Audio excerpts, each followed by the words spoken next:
Hello दोस्त, एक बार फिर से बहुत बहुत स्वागत है हमारे यूट्यूब चैनल RKTI में। दोस्तों, इस वीडियो में हम देखेंगे स्पेशली एम्प्लॉयबिलिटी स्किल, जो कि ITI फर्स्ट ईयर के छात्रों के लिए बहुत ही इम्पोर्टेंट यह सेशन होने वाला है। इसमें जो चैप्टर आज देखेंगे हम कम्युनिकेशन देखेंगे। इससे पहले हम तीन वीडियो एम्प्लॉयबिलिटी स्किल पे अपलोड कर दिए हैं, तो आप लोग नहीं देखे हैं तो डिस्क्रिप्शन में हम लिंक डाल देंगे, वहाँ से ज़रूर देख लीजिएगा।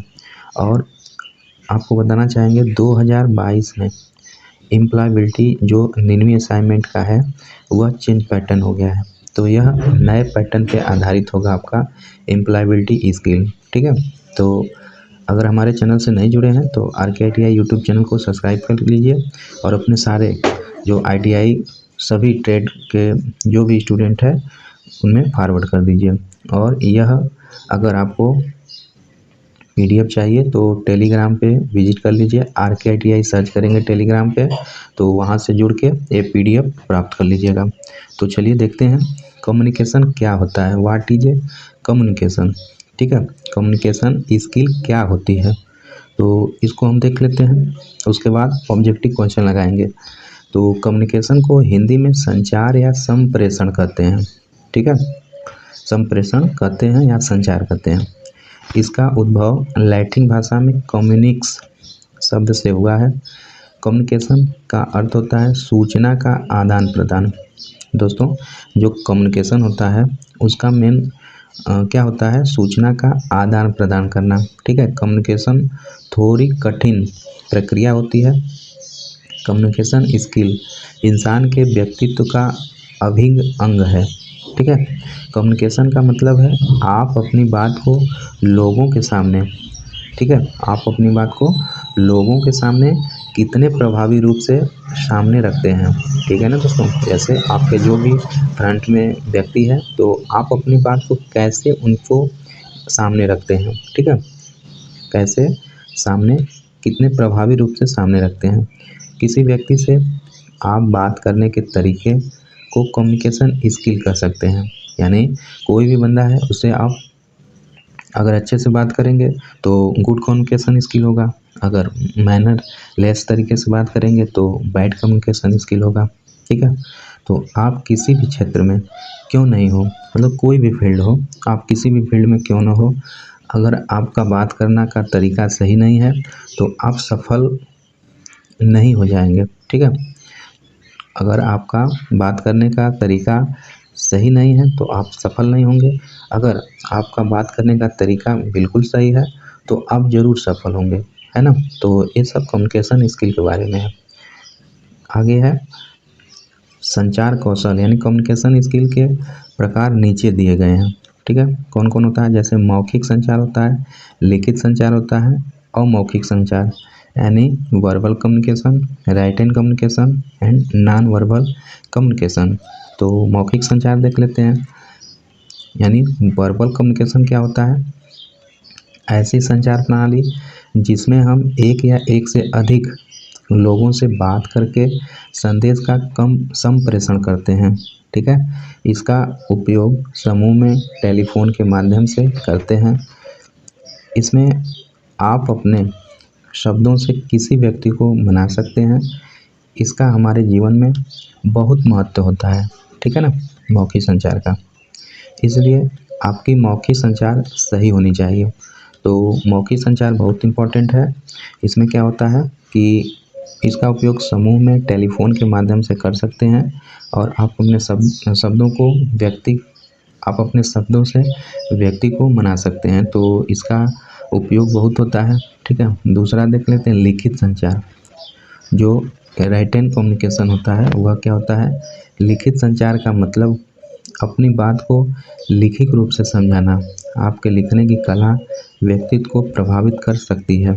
यदि विज्ञापन सामग्री, प्रिंट मीडिया, अन्य संस्थाओं से संचार के लिए जरूरी होता है लिखित संचार। तीसरा है अमौखिक संचार, यानी नॉन वर्बल कम्युनिकेशन।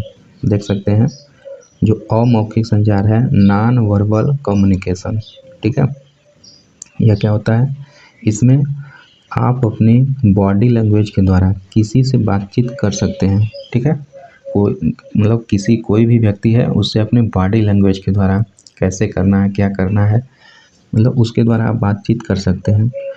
उसे अपनी बॉडी लैंग्वेज से अपनी बात को मनवाना नॉन वर्बल कम्युनिकेशन स्किल कहलाता है, ठीक है। बॉडी लैंग्वेज से कहीं लोग आपके पर्सनालिटी का अंदाज लगा सकते हैं, है ना। बॉडी लैंग्वेज से कई लोग आपके पर्सनालिटी की अंदाज लगा सकते हैं। तो 3 प्रकार के संचार हम देखे हैं, कौन? वर्बल, मौखिक, अमौखिक और लिखित संचार, ठीक है दोस्तों। तो इससे रिलेटेड हम क्वेश्चन देख लेते हैं। क्वेश्चन पहला हमारा, हम ... के माध्यम से हमारे विचारों और भावनाओं को साझा कर सकते हैं, ठीक है।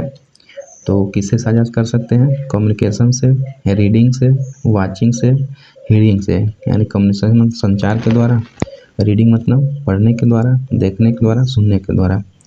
तो आपका राइट आंसर क्या हो जाएगा? ऑप्शन ए हो जाएगा। यानी कि हम कम्युनिकेशन यानी संचार या संप्रेषण के माध्यम से विचारों और भावनाओं को साझा कर सकते हैं। तो राइट आंसर क्या हो जाएगा? ऑप्शन ए हो जाएगा। क्वेश्चन नंबर दूसरा हमारा है, प्रभावी संचार की आवश्यकता है, यानी effective communication needs to be. जो इफेक्टिव कम्युनिकेशन क्या होता है? सिंपल साधारण होना चाहिए, क्लियर साफ होना चाहिए, कंप्लीटेड यानी पूरा होना चाहिए, चौथा है ऑल ऑफ द एबव। तो दोस्तों राइट आंसर ऑप्शन डी हो जाएगा। आपका जो प्रभावी संचार होता है वह साफ होना चाहिए, साधारण होना चाहिए और कंप्लीट पूरा होना चाहिए, यानी ऑल ऑफ द एबव। तो राइट आंसर ऑप्शन डी हो जाएगा, प्रभावी संचार। क्वेश्चन नंबर तीसरा हमारा है दोस्तों, इनमें से कौन सा एक संचार का एक प्रकार नहीं है, यानी which among these is not a type of communication. पहला है वर्बल, ये तो होता ही है। दूसरा नॉन वर्बल, यह भी होता है। तीसरा विजुअल, तो दृश्य, यह भी होता है। चौथा यानी सोरो यानी दुख, यह नहीं होता है। तो राइट आंसर ऑप्शन डी हो जाएगा, सोरो नहीं होता है। बाकी verbal communication, non verbal communication और विजुअल कम्युनिकेशन ये सब होता है। रिटेन कम्युनिकेशन यह भी होता है, लेकिन सोरो यानी दुख कम्युनिकेशन नहीं होता है। तो ऑप्शन डी बिल्कुल सही हो जाएगा। क्वेश्चन नंबर चौथा है दोस्तों, Nitya wants to discuss a issue with her teammates, what type of communication is it. यानी नित्या उसके साथ एक मुद्दे पर चर्चा करना चाहती है, ठीक है। टीम के साथ यह किस प्रकार का संचार है? रिटेन संचार है, इमेज संचार है, वो वीडियो संचार है, वर्बल संचार है। तो राइट आंसर क्या हो जाएगा?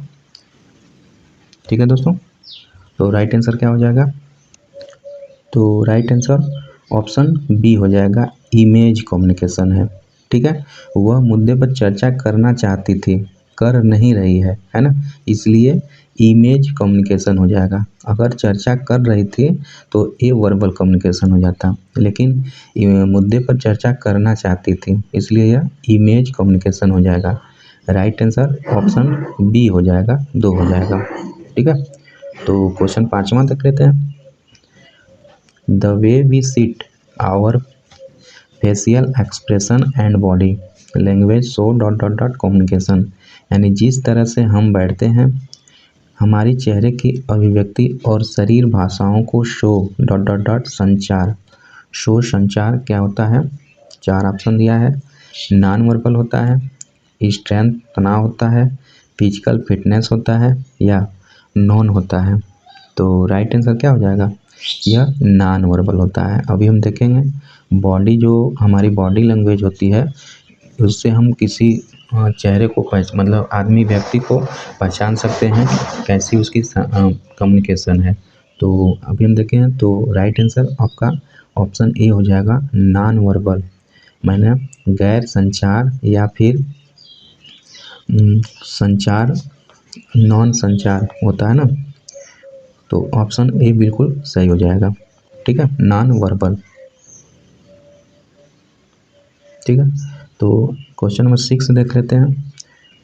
Verbal communication is the use of dot dot dot, यानी संचार क्रिया प्रयोग की जाती है किसमें? साइन में, वर्ड्स में, मैथ में, फिजिक्स में। तो संचार किस में प्रयोग की जाती है? यानी वर्बल कम्युनिकेशन संचार क्रिया प्रयोग की जाती है वर्ड में। तो राइट आंसर ऑप्शन बी हो जाएगा। जो हमारी संचार क्रिया होती है वो वर्ड्स में प्रयोग की जाती है ना। तो राइट आंसर ऑप्शन बी हो जाएगा। क्वेश्चन नंबर 7 हमारा है, forms of verbal communication dot dot dot, यानी मौखिक संचार के रूप में डॉट डॉट डॉट होता है क्या? राइटिंग होता है, स्पीकिंग होता है, ए एंड बी दोनों होता है, लर्निंग होता है। तो ऑप्शन आपका सी बिल्कुल सही हो जाएगा। यानी कि जो मौखिक संचार होता है, फॉर्म्स ऑफ वर्बल कम्युनिकेशन, वह लिखना भी होता है, बोलना भी होता है ना। तो राइट आंसर ऑप्शन सी हो जाएगा। क्वेश्चन नंबर 8 हमारा है दोस्तों, क्लियर कम्युनिकेशन लीड्स टू, यानी अस्पष्ट संचार डॉट डॉट डॉट की ओर जाता है। तो अस्पष्ट संचार किसकी ओर जाता है? पहला दिया ऑप्शन डिफरेंट वर्क, दूसरा अपोजिट वर्क, तीसरा स्लो वर्क, चौथा फास्टर वर्क। तो राइट आंसर ऑप्शन डी हो जाएगा। जो फास्टर वर्क है यानी तेज कार्य है उसकी ओर जाता है कौन? अस्पष्ट संचार डॉट डॉट डॉट की ओर जाता है ना। क्लियर कम्युनिकेशन जो होता है वह तेज कार्य की ओर जाता है। राइट आंसर ऑप्शन डी हो जाएगा। तो आप बीच में दोस्तों देख रहे हैं तो शुरू से देखेंगे तो अच्छे से समझ में आएगा, क्योंकि शुरू में हम बताए हैं कि वर्बल क्या होता है, नॉन वर्बल क्या होता है, राइटन क्या होता है। ठीक है, तो क्वेश्चन नंबर 9 हमारा है, सीता अपने ग्राहकों से बात करने के लिए कह रही है, उसके व्यापार को कैसे बढ़ाएं? यह किस प्रकार का कम्युनिकेशन है? Verbal communication, non verbal communication, no communication, चौथा है लिखित कम्युनिकेशन। तो किस प्रकार का है? तो राइट आंसर ऑप्शन ए हो जाएगा। यह मौखिक कम्युनिकेशन है, मौखिक संचार है ना। सीता जो अपने ग्राहक से बात करना चाह रही है और उसको बताया कि किस प्रकार का कम्युनिकेशन है, व्यापार को बढ़ाने के लिए कर रही है। तो किस प्रकार का कम्युनिकेशन होगा? तो वो वर्बल कम्युनिकेशन यानी मौखिक संचार होगा। राइट आंसर ऑप्शन ए हो जाएगा। क्वेश्चन नंबर 10 हमारा है और आज का लास्ट क्वेश्चन है, राज और तेज एक दूसरे को फ़ोन पर केवल बात करते हैं। ठीक है, यह किस प्रकार का संचार है? साइन कम्युनिकेशन, संकेत संचार, दूसरा वर्बल कम्युनिकेशन, तीसरा नॉन वर्बल कम्युनिकेशन, चौथा रिटेन कम्युनिकेशन। तो राइट आंसर ऑप्शन सी हो जाएगा। गैर मौखिक संचार है, नॉन वर्बल कम्युनिकेशन होता है, क्योंकि वे एक दूसरे को फ़ोन पर बात कर रहे हैं, है ना, फ़ोन पर बात कर रहे हैं। तो ये अपना नॉन वर्बल कम्युनिकेशन हो जाएगा। तो राइट आंसर ऑप्शन सी हो जाएगा, नॉन वर्बल कम्युनिकेशन। ठीक है, तो दोस्तों आज के लिए बस इतना ही, और भी नेक्स्ट वीडियो में लेकर आएंगे एम्प्लॉयबिलिटी स्किल। तो आप लोग ज़्यादा से ज़्यादा अपने मित्र दोस्त में फॉरवर्ड करिए, और हमारे चैनल को अभी तक सब्सक्राइब नहीं किए हैं तो ज़रूर सब्सक्राइब कर लीजिए। इलेक्ट्रीशियन, कैट थ्योरी या फिर workshop calculation science, employability skill और ड्राइंग, सभी का क्लास इस वीडियो पे अवेलेबल हो जाएगा, इस चैनल पे अवेलेबल हो जाएगा। तो आप लोग सभी लोग ज़रूर जुड़ जाएँ। मिलते हैं नेक्स्ट वीडियो में, तब तक के लिए अपना ख्याल रखिए, मस्त रहिए। जय हिंद, जय भारत।